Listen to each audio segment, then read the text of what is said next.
Hey folks, it's Claire. Welcome to another episode of our career journeys. And today I am joined by the fabulous Mercedes. Mercedes, would you like to give a quick intro to yourself? Hello, Claire. Happy Friday. I'm Mercedes Sullivan. I'm calling you or talking to you from Charlotte, North Carolina. And currently I am the Vice President of the People Team HR Storefront Architect.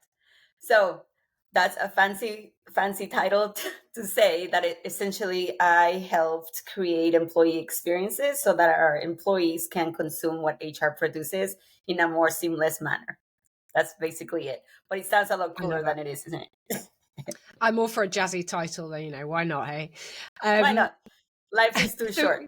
exactly. If you're given the remit to call yourself whatever you want, why wouldn't you give yourself a jazzy title? Go for it.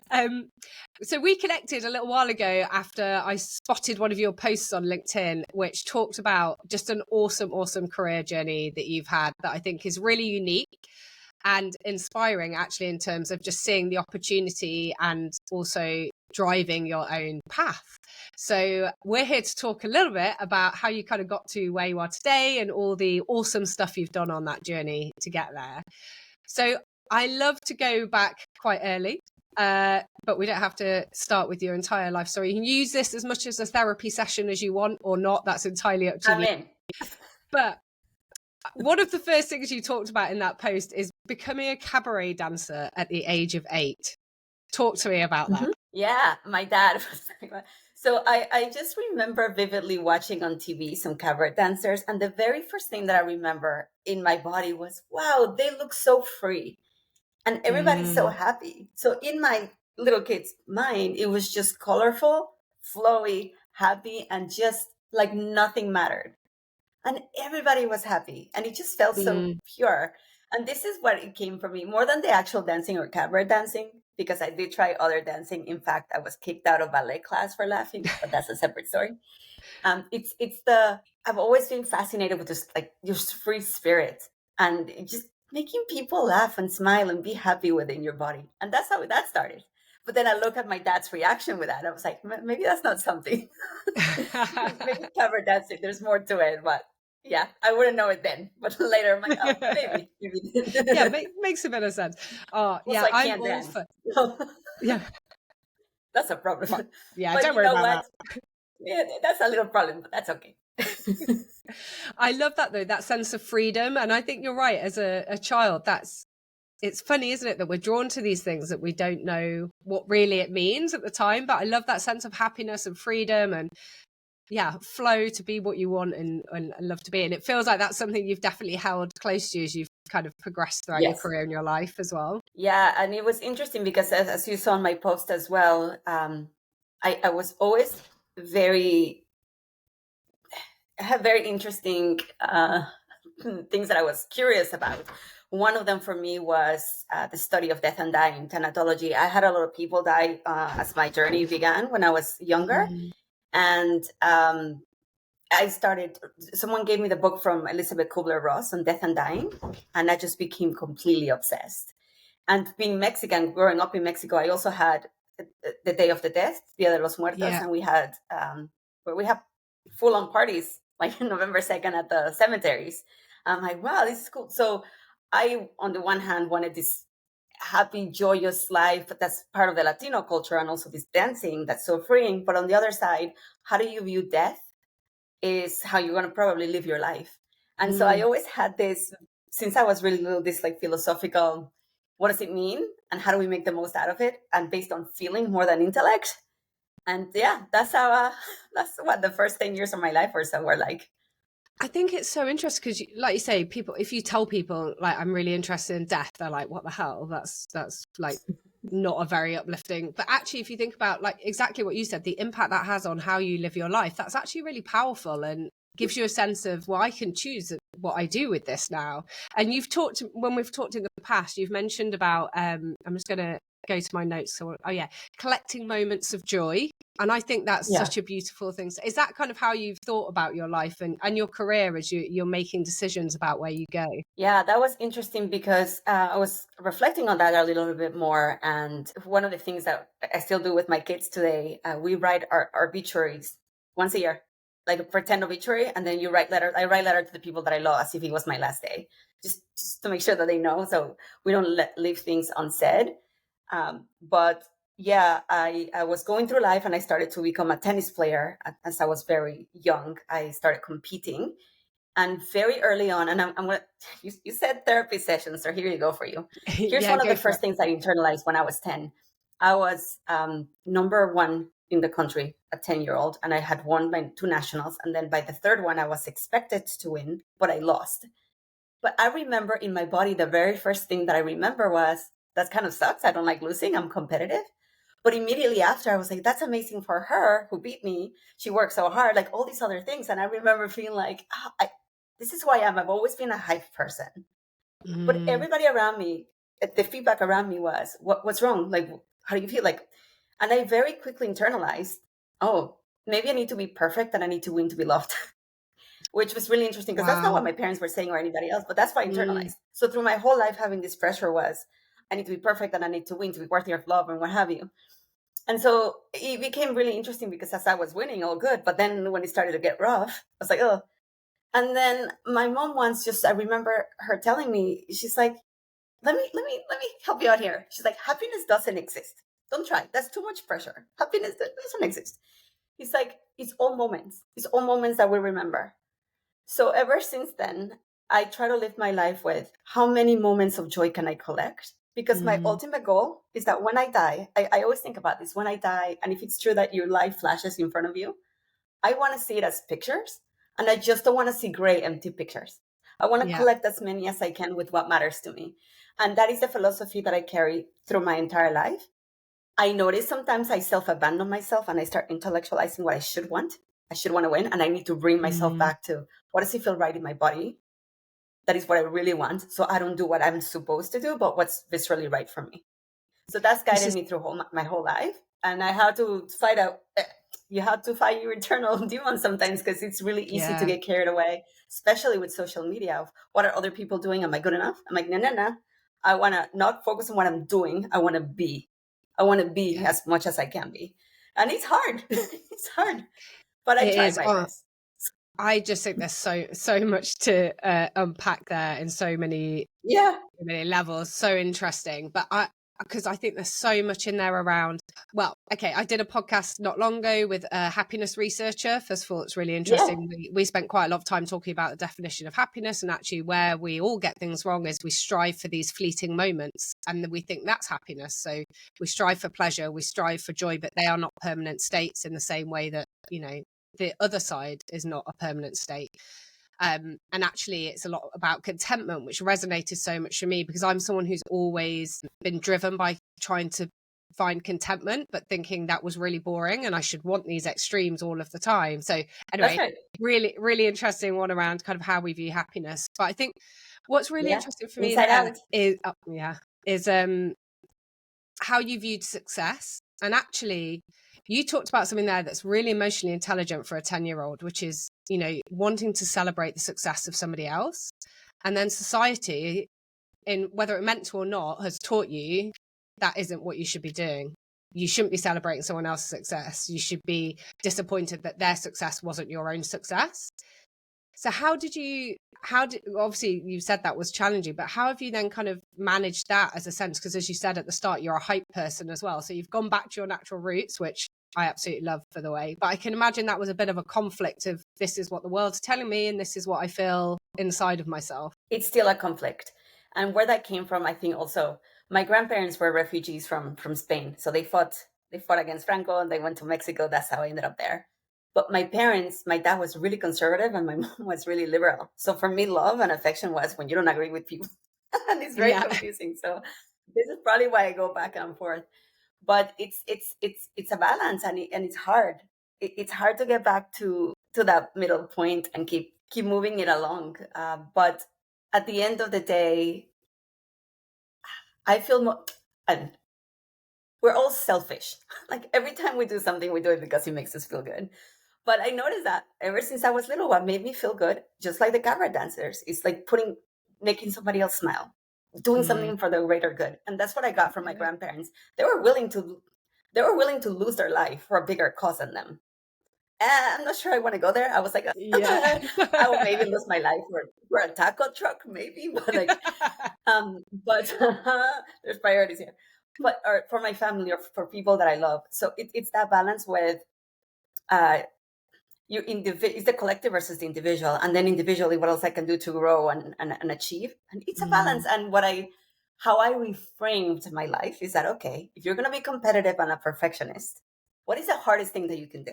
So now what I'm doing is the hardest thing that you can do is have that inner peace and contentment where not needing more is enough. So that's what I'm aiming for. So Yeah. continuously, I'm in the struggle. And I feel like the struggle is just the struggles. The struggle is just being human. And life, now I rephrase that with that struggle is the challenge and trying to find that balance when I'm off and continue to kind of be in that wave. Because sometimes I'm like, woohoo. Yeah. So I need to kind of keep it as steady as I can. And that's for me, that's my metric of success and my balance of how I'm doing. And this year that I took seriously I want to be well, I realized that I was chasing being well is being okay. And that's not it. Being well is just knowing that you can handle your crap when things go bad. And that brought so much peace to me because I can just be and take whatever comes in and keep that balance as a horizon. And I'm sure it's going to change as I get older because I experiment with a lot of things. But for now, that's where we are, Claire. Maybe we'll talk in 10 years. See where we go back to nunnery. 100%. I'd love to do that. But I love that as a metric of success as well, because I think often we are taught you should be striving for more. You should be thinking about the next thing constantly. And actually, maybe if we go back to kind of your tennis and things like that, because I think sport often is one of those things that first really pushes us into that. You need the winning mentality. You need to be successful.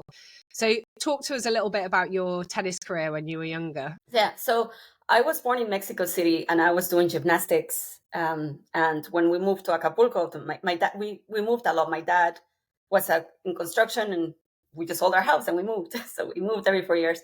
So we moved to the town of Acapulco and I couldn't find a gym that looked safe enough. So my mom was like, let's try another activity. Okay. So I did some dancing.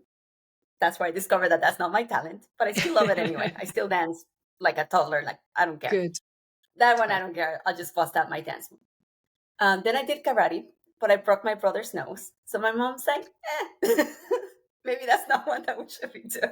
I didn't mean to. It's just, and I started playing tennis. And I kind of like, I was like, okay, I can hit this thing and no one gets hurt. We're good. And I just let it out. And I just started doing it and I became good at it. And by 9 years old, I played my first national and I was okay. And then I got really competitive. And then by 10, I won my first national. And by 12, I won 12 and unders. By 13, I won 16 and under. And then I became Mexico's national champion. And I come from an intellectual family. And so this was really hard because by the time I was going to high school, I was trying to be top 50 in the world as junior player. So I told them in order to do that, I have to travel all over. Yeah. So I need to drop high school and teach myself. And they're like, what? What do you mean?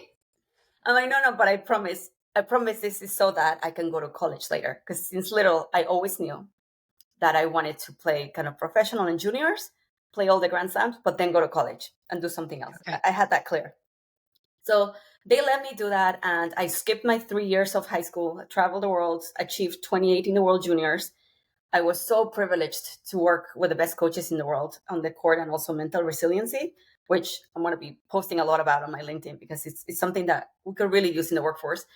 And ironically, like after I played all over the world and did everything that I wanted to achieve, when I quit, once again, like after I went to Boston College, I played there. But when I quit after that, again, all the comments were, what a waste of talent, like what, which was really interesting because looking back for me, it wasn't the tennis that I liked, it's everything that it afforded me.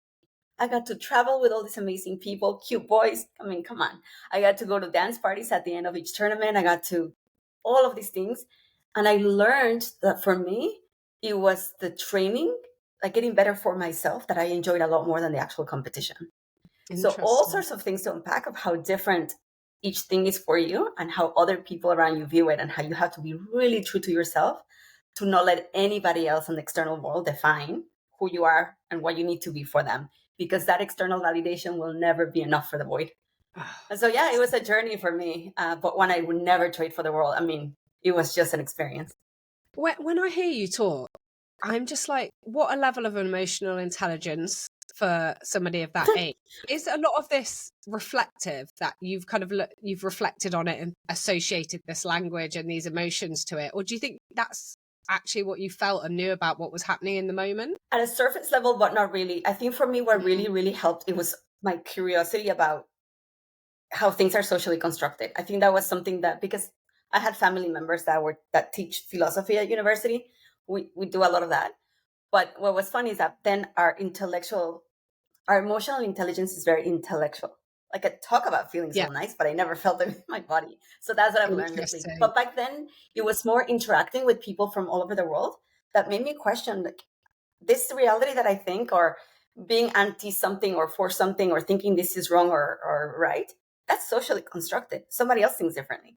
So all of that helped me so much. Is travel is the best medicine to learning that how little your world is, and how you can reinvent yourself and think differently. So I would say, yes, I've always been emotionally mature, but a lot of the words that I'm putting to it and the meaning behind it is definitely a retrospection from the past 20 years.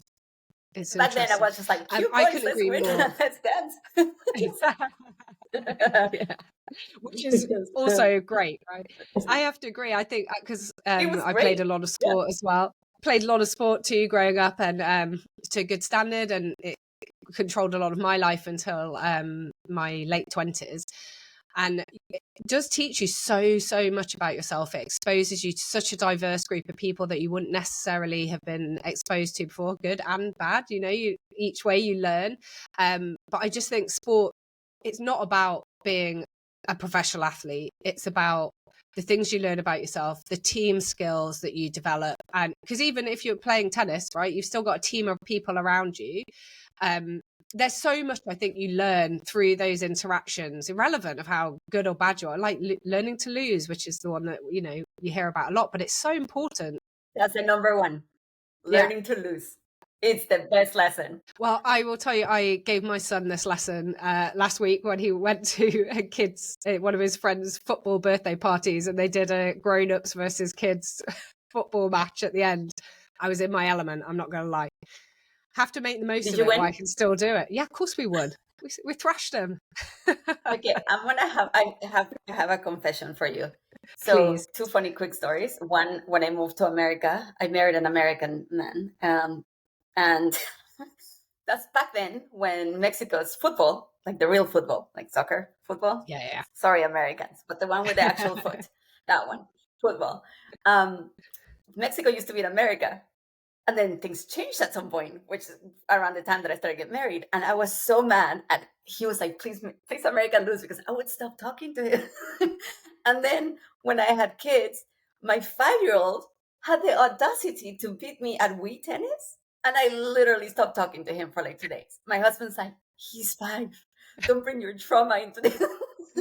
But I'm healed. I am healed. Now I don't compete because I know my limits. I quit. Yeah. I want to be a good mom. Yeah, you have to know your boundaries, I don't feel you? so. Basically, I didn't learn how to lose properly, but I'm still working on it. I do, honestly though, because there is so much and it's not just like losing a match, right? In work and life, there's so much stuff that just goes wrong and doesn't go your way. And that's what it's about, isn't it? It's about something not going your way, even if you really want it. And Yeah. it's how you then deal with that emotion that's associated with it. But yeah. So, but honestly, the other three things that I'll say is, like, I know people say that there's no such thing as luck. I completely disagree. There is a lot of luck, and I mean, it's kind of like there's a lot of, like, the more I travel to, I'm like, I'm not gonna tell this kid that's like starving to death that there's no luck. Or I had parents and I had things, right? But you do actually help yourself a lot. So that's one. Two, it does take a village. It's a lot of people behind you. yeah, There's no such thing as I massively. did this. And then the last thing in those courts, for tennis specifically, what I learned is you can lose more points than you win and still win the match. So it was all about focusing the right time. And I'll be speaking a lot more lately. As I said, I'm going to start writing a lot more about this, about how the one coach changed my life, because I'm 5 foot tall.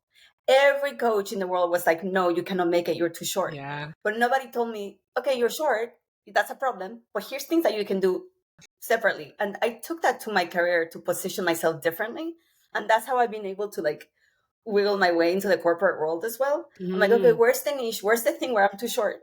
Like, I'm not HRE enough. I'm not techie enough. Okay, cool.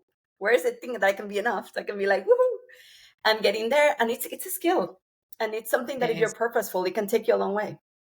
Yeah, I think that's such a reflective thing. And it takes a lot. This one of the common themes out of all of these conversations that I have with people about leadership, about your career journeys. Sorry, got getting attacked by flies. Is you have to be able to be self-reflective and vulnerable. If you can't do those things, you're never going to be able to be honest about where your strengths are, honest about where you've got gaps, and it's not about, I'm really like, I hate this, work on your weaknesses all the time. Yes, there's things we can improve, but invest your energy in your strengths and the things that are going to propel you forward. Don't spend all your energy on things that you're just not good at and you don't enjoy doing. Like, it's going to suck the life out of you. So, but you need to be aware of where those gaps are. And especially as a leader, when you're building teams around you, that whole, being vulnerable, knowing that's not your strength, having confidence to have someone smarter than you in an area. Like, you're not an SME anymore, you're a generalist. And there's a lot of self-reflection in all of that I think is so important to be successful as you progress. Yeah, and you got to take the feedback. I realized lately, I noticed that I was getting like feisty when people were giving me feedback. I'm like, oh no, because the moment you don't take feedback, you stop growing. So I really had to start. I literally made it my goal for the month to be like, write down when you feel attacked for feedback and why. That's something that probably is inside that I'm reflecting. It's everything is a mirror of how you're feeling inside. Oh, 100%. There's some abuse that you shouldn't take, not within limits, right? And so it's interesting because I'm like, oh no, like if I cannot take, if I really, like if I'm not listening and I'm not listening to others and the feedback, because at the end of the day, you're not you, you're the reflection of how people consume you. So you need to balance that, right? With not losing yourself with how you're showing up.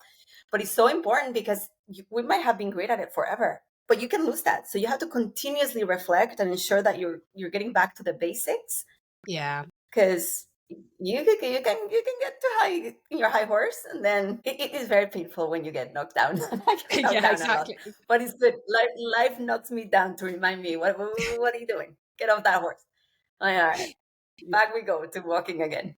But yeah, you're right. Without introspection and reflection, and I am really amazed. One of the things I really, really wish that we did more of as an athlete. I mean, I had to analyze what part of the day am I peaking for certain things. How do I eat? How do I rest? How do I rest? It was such a big part of my thing. Strategic planning for my like my goal for my ranking or within different people. Like I knew I couldn't beat a lefty to save the world. So we decided to let that go because I could spend a lot of time trying to work on that. I'm just not, just no, we just laughed. Like it was just ridiculous. I couldn't. But for the rest, like how do I maximize? What tournaments do I play? Where do I give up within the game to preserve my energy? There's so much of that I notice in the corporate world. We are professionals, but we don't know how we work. We don't pay any attention to how we work. And that could be tremendously helpful for our own careers and how efficient and effective we are. Absolutely. God, I feel like that's a whole it's hard. episode in its own. We'll have to come back that's to a whole other episode. Yeah. So one of the other things that we've skipped over a little bit is your period of thinking about and wanting to become a nun. So I'd love to know more kind of where you got to on that journey. How far was it an idea? How far did you go down that path before diverting? What caused you to change direction? Mm-hmm. Oh yeah. Mercedes Sullivan wanted to be a nun. People don't believe me, but it's true. And I was very, very serious. So in 1994, I think there was an economic crisis in Mexico that completely changed my life. So we went from a really lucky, fortunate, wealthy family to there's no money to eat. And that's when I realized I always knew I was privileged. I'm a white Mexican after all, from the Weller family. And that's where I realized we lost everything and we still have so much. And my dad had a heart attack at that time, and he went to a hospital, and they didn't want to serve him because it's a private hospital. Well, the irony is that he had donated so much money years before to build a wing, but they wouldn't treat him. And I started reflecting on just the social structures and all of that stuff. And so I really got into talking to my family that came as refugees, and for them it was all about the worker and justice rights, and if you weren't if you were not talking about the greater good. Like, I could have failed everything or done everything wrong in my life, but if I wasn't doing something for the social good and the betterment of humanity, no. So I'm like, you know what? I'm going to become a nun, because when I started studying a little bit of theology, I learned the branch of theology for Latin America, liberation theology. For us, this is important context, because it's very, very linked to actual economic and social justice. It's very embedded in actually doing. So I'm like, I'm going to go to school. I'm going to go to Boston College, and I'm going to study philosophy and theology. And I'm going to learn how to do this liberation theology, and I'm going to become a nun. But I like guys, and I want to get married. So why can't they get married? Why can't they be Pope? Why do they have to dress? Even though I like the thing, I'm like, why can't they? Like, what? Like, wouldn't they understand their condition, like the people that they're working with better if they had the same experiences? So I arm myself with my knowledge about how I want to change the nunnery world to Boston College. And I don't speak English very well. I barely spoke English when I'm like in there. And I'm telling my Jesuit advisor of my plans to change the nunnery world. Yeah. He's like, you're too radical. So he's like, may I suggest you become an activist? I'm like, okay. So I switched to international studies, but I continued my studies on theology and philosophy, because that's just, I still do to today. Yeah. And I did go with some nuns and some priests to a protest in Georgia back in the day when I was in college, and we almost got arrested. So I was like, I'm almost a nun, like an activist nun. That's as close as I got. Okay. But no, I was that serious. But I didn't want to accept things as they were. So I'm like, okay, maybe there's a way to reach the goals that I want in a way that is a little more conducive and respectful of the traditions that exist already, while also putting it out there just in case they want to change. I think it's interesting. You can just to say, you could do. But I think that's really interesting. I learned a lot from that experience. Nuns are great. Nuns do a lot of work in Latin America. I mean, I'm sure everywhere, but yeah, that was my little stint. My poor advisor was like, no. But I think you have to be radical to drive change, don't you? But I think also the other flip side of that is you have to know how much of your energy it's worth putting into trying to change that, or can you impact change in a different way, which is obviously where you kind of landed. So that's really cool. So tell me what happened next for you then. Obviously you went to college, you were studying. Where did that take you in your career? Yeah, so there I had my first depression in my life, because I decided I love doing experiments with my life. I've always been like, I wonder if I try this, how it would work. So as I was studying philosophy still, I took each of the philosophies that I was learning, and I decided to every month embody one, like literally embody one. So I was like, okay, I'm going to be like an existentialist this week, or I'm going to do Descartes' relativism and Descartes. I think I hid in a closet for a while or something to be like, I think therefore I am. I don't remember. And then when I got to relativism and I tried to explain that genocide may or may not be a good thing or bad thing, and I lost all my friends, I'm like, okay, I gotta bring it back to reality. But I decided that I want to study international studies, and I focused on poverty in adulthood because of the experience I had with the crisis in Mexico. I started studying pension systems, privatization of pension systems, because I was always fascinated with how do you alleviate poverty in a way that makes sense, and it's really difficult, and it's context specific. Like what works in Switzerland is not going to work in Mexico. And how do you think, from my tennis experience and traveling the world, is how do you get people to collaborate for the greater good when they don't agree on anything because it's socially constructed, and they may even fundamentally view humans are as evil or fundamentally good? Like all of these things, how do we create a framework and help so that we tackle this poverty in adulthood? I think for me particularly, also when I moved to America, just watching how in Latin American culture or collectivist culture versus individual culture, we treat the elderly. To me, that was like, oh my God, like how do we, a lot of people were already tackling poverty in kids, which is very, very important. Obviously, those first 5 years, I would put all my money in the first 5 years of life. But the elderly, what do we do with this? And so, yeah, I started studying international studies with that focus. And I landed an internship about privatization of pension systems in Latin America, doing some research. And that's where I became first like obsessed with our founder for our current company, because he invented the annuities basically. And so I was literally the kid in college that instead of a poster of like a band, I was like, this guy invented annuities. So yeah, I was fun like that. I had lots of friends. I would love to know, do you think, because I think there's a big thing about being interested in things and being open to different opportunities, like not limiting your thinking to a certain path that you have to go down. But it feels to me like you've driven so much of this. Like you've chosen that this is a path you want to go and you've gone and explored it. And maybe it is like you were saying, those experiments, and you go into it with a mindset of kind of what can I learn from this? And this is what's driving me to do it. So maybe not a hypothesis, but this is your purpose for doing it.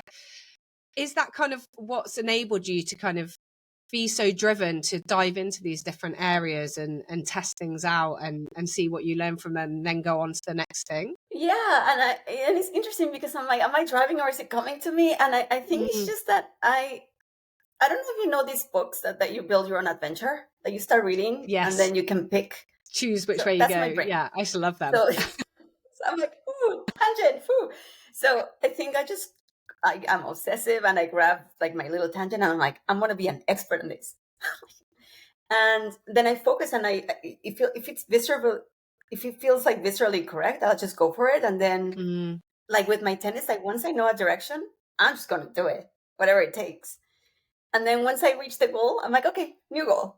Next thing. And so I am open for opportunities that we'll explore a little bit later about other things that came to me, and I had to be like, whatever. Because one of the things, and I think my newest tattoo, you cannot see it, but it's a wave to remind me of flow, or basically to remind me that I don't flow and I should flow. Because I'm like, let me control everything. I like to have a plan because interestingly enough, because for me, a plan is the easiest way for me to then flow. Because it's very easy for me to then see if that doesn't work out, I can do 50 other things because at least I know the direction that I'm going and I thought about it. Yeah. So yeah, like I drive things, but interestingly, because I've moved up until I moved here to Charlotte like 12 years ago, I've never lived anywhere more than 4 years straight. And I moved classes and I travel. So I'm very used to having to adapt to everything and to learn new contexts and new cultures and new identities. But I do always try to stay true to what is it that I'm trying to achieve. And the one thing that's always remained constant for me is development. So my theme is, how do I as an individual get better? And how do we as a collective get better? And how do we make the world a better place? That's the hype person from inside out. And as long as I'm finding something that for me has purpose and it aligns, I'm going to like drive like crazy. But if an opportunity comes my way that I never thought about, as you'll see later, I restarted my life. I think I've moved to 3 countries, never have been to that place before, and I just moved. So it's a mix of really strong. I guess that's my life. I go either here or here. Let me control everything, and then let's free flow.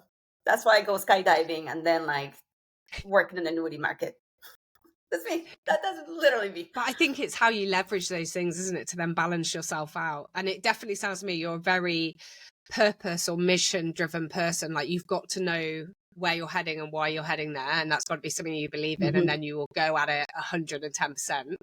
If you don't have that, have you been in environments where you don't have that, and has that driven kind of why you've gone in different directions at time if that purpose or that vision doesn't exist? That's a very good question, because ever since I was little, one of the things that I was known for is that I always knew what I wanted. But since becoming a mom about 15 years ago, I'm like, I started to lose myself. And I don't think it's just because of being a mom, like other stuff.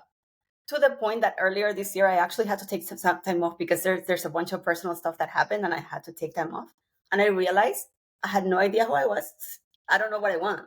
Yeah. I'm like, what? Am I doing the right thing? But I actually went to a retreat and somebody asked me something that completely has changed my life. I look back at all my life goals and they've been like, what do I want to do? But this lady asked me, what do you want your days to feel like? And then based off that, I took like a month off to be like, learn how to be in my body. I learned how to grieve, like all of this inner work. People go to therapy. I'm just saying. Yeah, 100%. Do it. Go to therapy. It's not when you're bad or not doing well, All just the so that time. you, if Yeah. 96% of the things that you do get controlled by your subconscious, if you don't know what your subconscious does, how you know where you're going? Anyway, so that rant aside, I had to redo that. And right now I'm literally at the point of, I had to take a look at what that means then for me. And it changed. And then I looked at how I spend my time, and I had to reevaluate everything, the type of work that I'm doing, the type of things I say yes and no to, people that are around me. Yeah. And it's been really nice. And I go back to the wave of contentment. At some point, I started to notice that my heart and my soul and my brain were not connected anymore. So I had to bring it back. But yeah, before that, it wasn't a problem for me. And that's probably why I freaked out so much this year. Because I'm like, I don't know who I am, and I don't trust myself. And it's so nice to come back to yourself and be like, okay, yeah, but you got to take time for you. Nobody else will. You have to make it a priority. And it's okay Totally that later agree. in life you have no idea. It always changes, and seasons change. I recently read the book Necessary Losses. I don't know if you read it, but how I life haven't, no. transitions change you and how everything's a loss. Like when you become separate from your mother. And Mm, I really think about that a lot because we underestimate the transition of your kids going to high school or leaving you, or you changing a job. And if you do not process those transitions and you don't grieve or you don't move on, later it accumulates and you're like, oh, where am I? So for yeah. most of my life, I've been good. This year taught me, when you don't know, just put one foot forward and then take time. And it's okay to not know. It's okay to, sometimes you're not growing, sometimes you're just absorbing and reinventing yourself. Yeah, I find it really interesting because I've never really known what I want to be. There's a lot about what you say that resonates, and then but I think in very different ways, and that I've always really taken pleasure through others. So I think even in my job now, I have, well, all the time in my career, I've had moments where I doubt myself because I don't always feel like what I'm doing is tangible, because I just love delivering through others. So coaching and mentoring and, asking the questions that get people to reflect on things and then maybe take a different direction. And through that, I've always built really good relationships with people. But then I sometimes have days where I'm like, what have I actually done? Because it doesn't always feel really tangible. But I think it's that I've never really known what I want to be. I've never been really, really clear in my mind. And I'm a twin. I remember my twin sister when we were younger, she was adamant she was going to be a PE teacher. She's absolutely not a PE teacher and never has been. But when we were younger, it felt really like she had this really clear path of where she wanted to go. And I just did not know what I wanted to do. And I remember talking to my mum about it, and she was like, Claire, I'm 50 and I still do not know what I want to do with my life. And it made me realize that I don't have to know what I want to do or be to be successful. I don't have to know what I want to do No, to be happy. And actually, I've been someone who, I always feel really lucky, although actually, have worked hard as well to get to where I am. But I feel like I've been lucky in the opportunity that come my way. But if I'm really reflective, that's because I've built really great relationships with people and they want to take a chance on me or give me an opportunity. So it's so important, I think, to understand where your strength comes from, and that it's okay to be really clear about where you want to go and drive for that, but be reflective on that. It's okay to not know where you want to go, but be reflective on that and what your learnings are on the way and all of that. There's no right or wrong in any of this, yeah, I don't think. 100%. Listen, at the end of my college little experiment for the philosophy things that I was doing, I learned that I'm an existentialist and a constructivist, meaning everything's socially constructed and there's no meaning to anything. There's no, Yeah. we give the meaning. So at the end of the day, I see life as a theater and people just reacting differently to life. Like we're Yep. like on the boat alone and we're like, some people are in their boat, some people are like rowing, some people want to swim. And that's why I always laugh when people say, oh, we successful people are amazing and these mediocre people. I'm like, you literally wouldn't be successful without mediocre people because it's all relative. And also like, what? It doesn't matter. You are born, you kind of live and you don't know what's going on and you die. This is what I learned. And then we have rituals for living, for being born, and then we all have rituals from dying. And the thing that I studied across, because I wanted, after not being a non, I became a humanist. So I was like, what is it that we have in common as humans across times and cultures and everything? And what I learned is that, like our biology, Yeah. and just the search for something bigger than you. And it doesn't matter Yeah. if it's through purpose of giving, through spirituality, religion, hiking, it doesn't matter. I think we stress out so much about having to know, me included. But when I let that go and I was like, no, just flow. And then the what you're searching for, if for you is just something that makes you feel content and fulfilled, the right opportunities come Right. to you if you just let it go. When you try so hard to grab it, like me, I was like, oh, I'm like, okay, I need to let it go. And then when I let it go, it came to me. It's Yeah. hard. It's hard to human. It is so hard Humans to are human, complex, right? isn't it? So It's hard to complex. human. But I think, I won't go on to this bit too much, but the whole point of, we're basically puppets living on this stage. When I think too hard about those things, it really gets me down. You get into the whole what's the purpose of life. But actually, the thing I think is really important is going back to what we said right at the start, is collecting those moments of joy. Like the one thing you can control is having some joyful moments in your life and making time for that and enjoying the people that make you joyful. And it ties back to something you said a minute ago about like learning to say no. What shouldn't you be doing? And I think this is a thing about getting older, and you care less about or you worry less about what people think of you. But You're too old for that. yeah, your time is too valuable. You have to spend it with people who make you feel good. And I say this to my kids all the time. I'm not great at conflict, by the way. It's just who I am. I'm a bit too soft sometimes. But when my kids are having conflict with somebody about something, whatever, meaningful to them, feels petty to me, I'm like, is that person making you feel good or bad in this moment? If they're feeling bad, don't spend time with them. If they're making you feel good and lifting you up, spend time with them.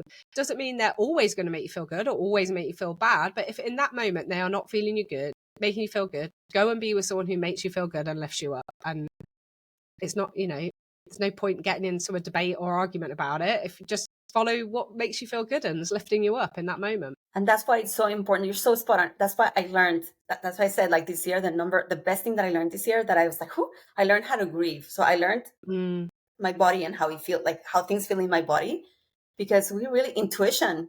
If we relied on our intuition more, it would be so good. I'm actually reading a bunch of stuff from the CIA now, how they're going back to like this intuition. I'm like, maybe I should be a spy. Yeah. That'd be horrible. I'll be horrible. So that is probably enough for me. 5 years But it's time, very interesting. it will be. No, I want peace. And but you are so spot on. And again, we need to stop putting that pressure. We don't need to know. And for me, the number one thing that I'm working on right now is learning how to be present so I can truly connect with people. The loneliness epidemic is crazy. And having moved from Mexico to America, it's been difficult because I'm a physical touch kind of person, and there's no hugs here. Like, and I'm like, oh, hugs. People be like, no hugs. Like, no hugs. Don't touch me. So yeah. It's adapting and like connecting, because as part of my thanatology, and when I lost my dad, and I lost my dad when I was 8 months pregnant, and I couldn't make it to when he was dying. So I took 2 years off to be with my kids after that, and like born with my kids. But from then I started volunteering at the hospice, I think to process that. And I learned to just tell people that you love them and connect people. Most of the people that you've met, you'll never see again. But be purposeful. You're exactly right. Don't people please learn to say no and be kind. Be kind. But being kind is not the same as being nice. Like 100% agree. This one of the things I always teach managers and leaders that I work with is you can do everything with kindness. It doesn't mean you have no boundaries or that you do not hold people accountable. It's how you communicate that and talk to people about it. It's just, it's simple, actually. It's not as hard as we think it is. And even this is how I've learned to deal with conflict as someone who's not great at it, but have learned the hard way. If you don't have those difficult conversations, they end up 20 times harder. That you can have those difficult conversations, but you can do that with kindness, and it always goes way better than when you let it build up and then really emotive about that conversation. So massive resonates with me on that. The last thing I will say there, be kind to you. Yeah. So since I started putting a picture of me as a 7-year-old in front of me, I can't talk unkindly to myself. It's like very hard. It's one of the best things I learned.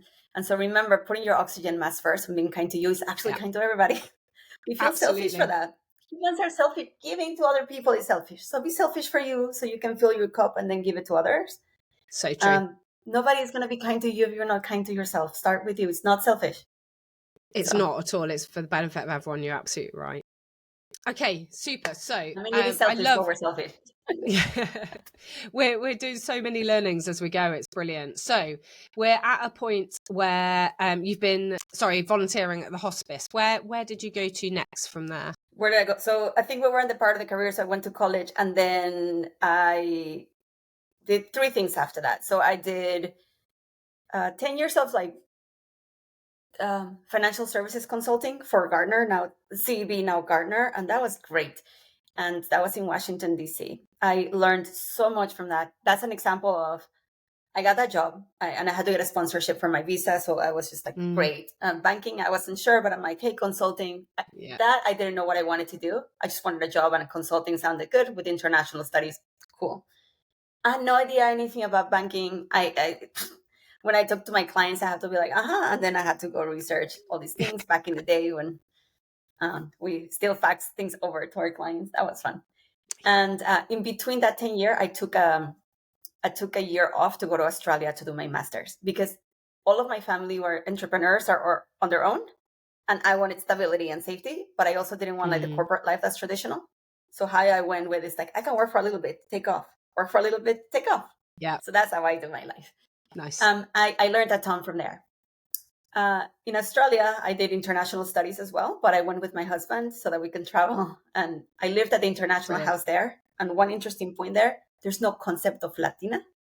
So it was really wild for me because I was just a white woman. I'm like, this is so like, I learned a lot about identity there.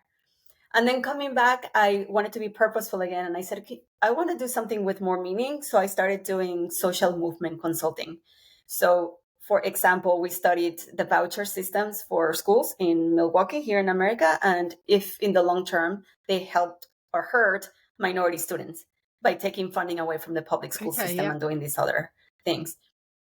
Or for the Magic Johnson Foundation, we did some work, or Bill Gates on education. And it's the first time that I cried at work because of the impact of our clients were doing. So as an example, I was doing a culture survey presentation for one of our clients, and their job was to help leadership across the world for kids in danger, like kids that were soldiers in India, in Africa, or gang members in different countries, and how they help them become community leaders instead. It was just incredible to do work that had such impact and humanitarian impact. So that was wonderful. But then at that point is when I was 8 months pregnant with my kid, my first one, and I was meant to have a promotion, but my dad unexpectedly died Thanksgiving. I go to the funeral. My passport expired the day he died. So I made it home, did that, came back expecting the promotion. Instead, I got laid off because 2008, like the crisis, and no severance a week before Christmas. So that's where I'm like, you know what, life, if you're going to kick me when I'm done, I'm going to make the best of it. So we sold all our stuff, moved to Mexico. I had with my little baby, and then I had my second child there. So my husband and I were able to stay at home with our kids for a few years. I would never trade that time and then be with my mom to mourn. And then on the way back, that's where I was like, all right, I need to be really purposeful. And I found TIAA, which is the founder that did the pensions. And I was like, this is it. I got to work here, and I want to do HR. And that's where it all comes back in together. This is where my learnings from tennis and life come in. I'm like, I'm going to apply for HR, and I love them so much. I know their product. They were my client for 10 years at CB. I'm totally going to get this job. 13 rejections later, 13 weeks in HR. I called somebody that worked there. I'm like, I really want to work there. Yeah. They're like, hey, you want to work in IT? I'm like, I look at my flip phone. I'm like, yeah, I got this.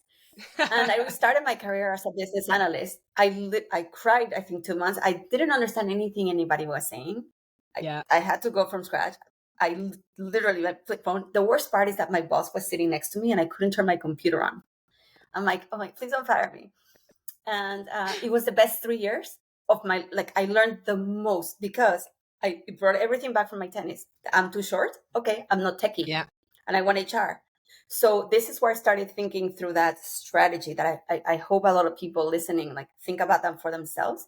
Like, all right, I'm not techie enough and I'm not going to be the traditional HR person, but I can be HR tech and delivery because I've done that.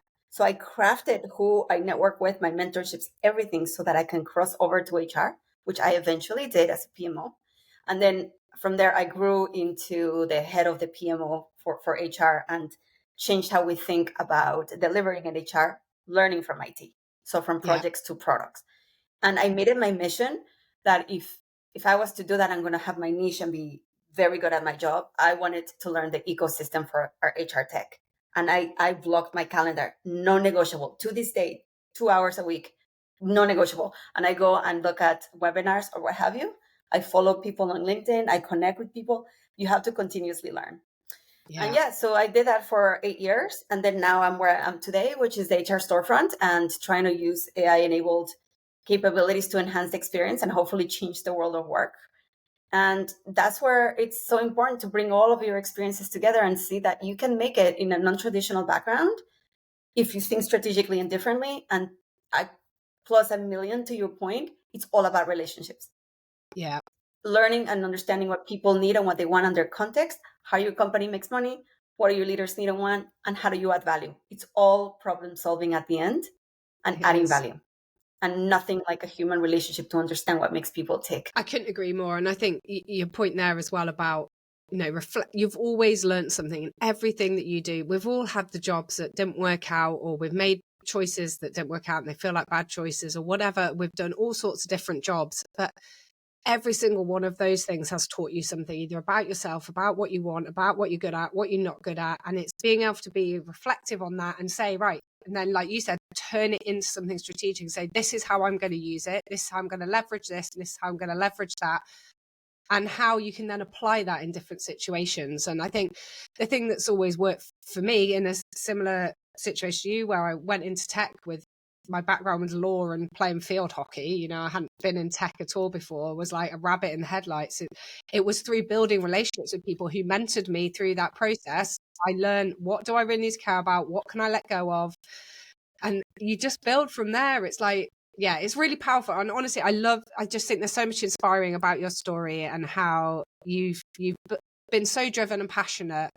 But as always, something I care hugely about is just being a lovely human. And I think your passion is just palpable, and your desire to lift and power and lift people other up is just like something we should all take away from this conversation and do something with in our lives day to day. Thank you for that. No, the last thing I'll say about that is along the way, I started a company that failed and I learned the most. So don't take yourself too seriously. Look up at the stars when you're feeling stressed out.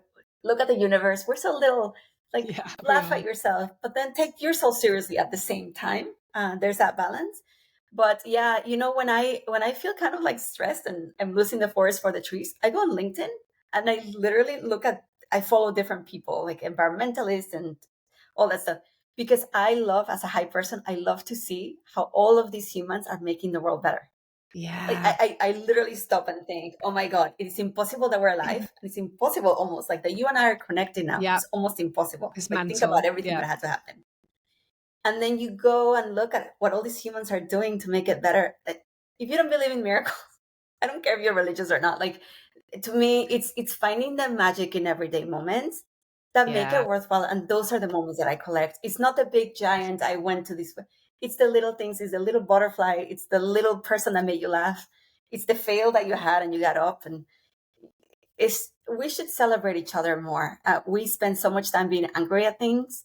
It goes too fast. And let's just look at how ridiculous it is that the world works, and that we're all doing something to make it happen. So it is meant. I think that's the perfect way to end this, in all honesty, of like, what a positive note. And I could not agree more. So Mercedes, honestly, thank you so much for this time and for sharing your journey and being so honest and vulnerable with us as well. Massively appreciated. Thank you so much. I hope that you keep sharing stories from other people, because we're all stories. And let's have fun and then see what ridiculous things we can do next. Yeah. Honestly. Thank you so much, Claire.